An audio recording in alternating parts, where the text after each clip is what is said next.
বৃথা বাক্যৰ নাই প্ৰয়োজন যদিহে যুদ্ধত নিৰ্বাপিত নহয় তোমাৰ ৰণতৃষ্ণা তেনেহলে মহাকায়া মানৱ নাইবা দানৱ কিংবা দেৱতা যুদ্ধ লাভলৈ তুমি পুনৰৰূপী তপস্যাত বহিবাগৈ হে দৈত্যৰাজ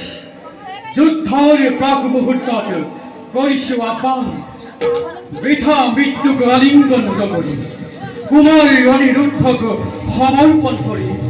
ৰক্ষা কৰা কুমাৰ নগৰ